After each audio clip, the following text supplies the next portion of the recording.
Olá, gente. A gente vai finalizar essa parte de análise de correspondência, né? Então vamos para a parte prática. Hoje eu vou disponibilizar esse material para vocês, né? E depois dessa técnica vai ficar faltando análise de correlações canônicas, tá? Aí eu vou colocar nesse final de semana ou até terça-feira eu já coloco para ir adiantando para vocês, ok? Então é o seguinte, bom, aqueles comandos que tem no material que eu disponibilizei para vocês, tá aqui. O comando é bem simples, tá? Eu montei a matriz, atribuí os nomes das colunas e das linhas, né? E o comando é bem simples, é o corresp e o argumento vai ser uma matriz de contingência, ok? Então quando a gente pede para ele fazer o biplot, ele faz esse biplot aqui, um gráfico bem simples, mas é o que de fato nos interessa, né? Então aqui a gente vai ver, ó, é exatamente um gráfico parecido com aquele que eu fiz, só que lá eu caprichei um pouquinho mais, mas o resultado dele é esse aqui, tá? Então o que é que ele mostra? A mesma coisa que eu discuti com vocês em aula, o gradiente, quem comprou a marca do gradiente foi atribuída ao preço, tá?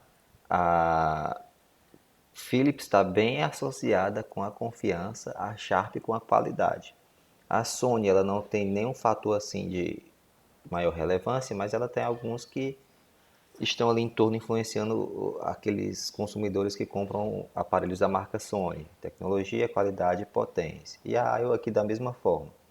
Tem recursos técnicos e tecnologia que estão influenciando com mais força, ok? Mas isso aí tem no slide. O que é que eu gosto de fazer com vocês? Sempre, até agora, eu peguei e fiz como se fosse fazendo na mão, para mostrar como é que funciona a aplicabilidade da técnica, tá?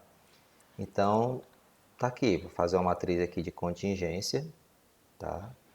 Então, a matriz vai ser essa daqui. Eu vou ter uma variável aqui nas colunas com 4 categorias e nas linhas com 7 categorias, ok? Então, aqui eu vou ter a matriz de perfis, né? Por isso que é MP. Então, tá aqui a matriz. Eu vou ter o quê? As probabilidades, as proporções dentro do geral, ok? Vou fazer a mesma coisa, só que eu vou fazer na parte de linhas e colunas, né? Que são os totais, são as massas, ok? Mesma coisa, mesmo procedimento. Opa, só para fazer eu passar raiva, né?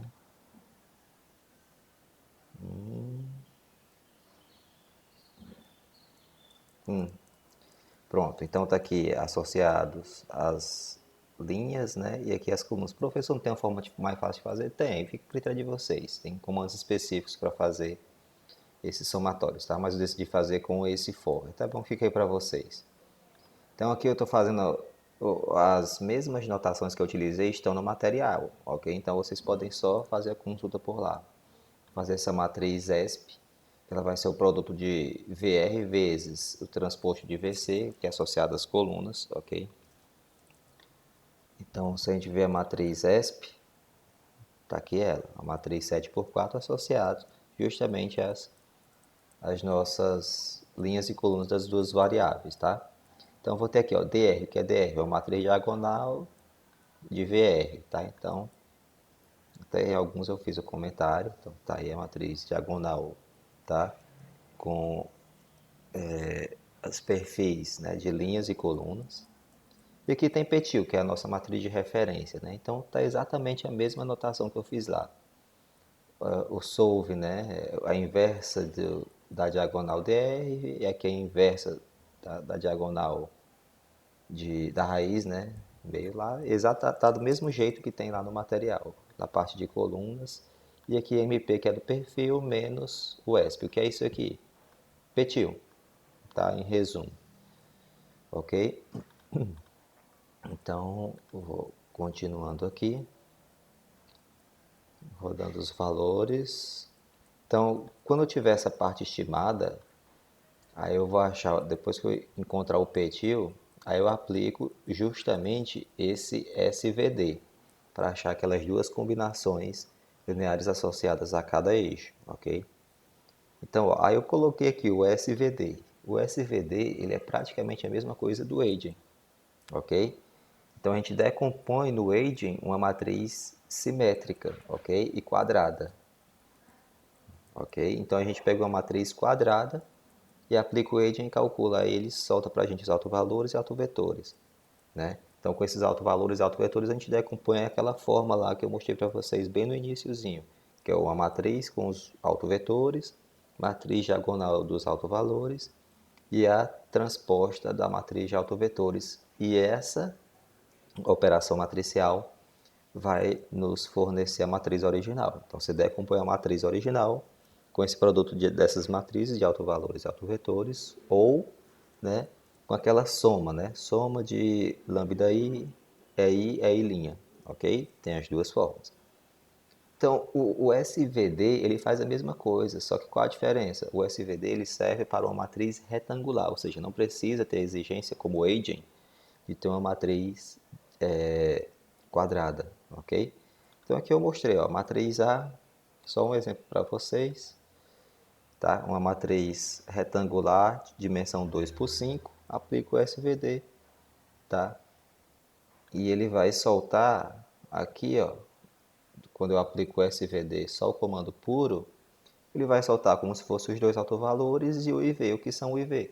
São as duas matrizes. No caso de uma matriz diagonal simétrica, fica bem simples, porque aqui eu coloco matriz de autovetores, é uma matriz de autovetores transposta, porque a matriz é simétrica.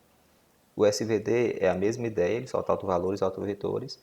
Ele coloca uma matriz que pré-multiplica essa matriz diagonal com esses autovalores e uma matriz V que pós-multiplica por essa matriz, de modo que quando eu faço esse produto D, o V, eu obtenho a matriz original, ok?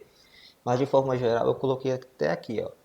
Se eu mostrar aqui o SVD, esse argumento D, ó, tá aqui, e eu pegar A vezes A', ou seja, eu estou pegando a matriz A, que é retangular, multiplicando por ela transposta, e pego a raiz quadrada, vai dar o mesmo valor. Então, o comando aging ele é mais específico, o SVD ele é mais geral. Mas se você quiser obter uma coisa pela outra, você aplica uma matriz retangular, ela vezes ela transposta, que eu vou ter uma matriz quadradinha, bonitinha, né? Eu posso até mostrar aqui para vocês. Ó, a matriz quadrada, ok? E vejam só, simétrica, beleza?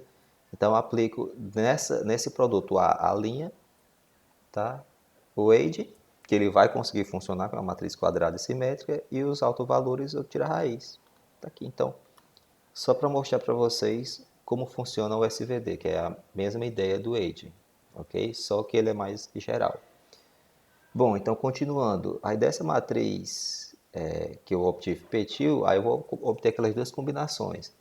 O SVD de petil vezes U, que é para obter uma combinação linear associada ao eixo X, e o eixo Y, que é para produzir justamente o gráfico, transcrever a informação da tabela de contingência para o plano cartesiano e ver quem está associado com quem, ok? Então, fiz aí o V, aplico o lambda, aí o A são aquelas duas matrizes, né, que eu mostrei para vocês, como se fosse dos eixos, mas também associadas os condicionais, ok?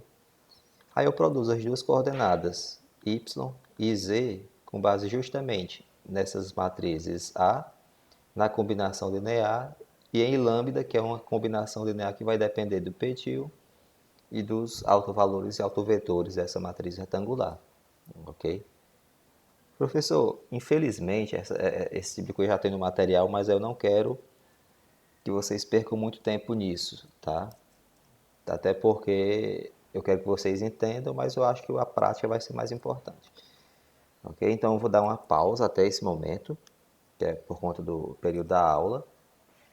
Aí eu volto a partir desse momento aqui, tá bom?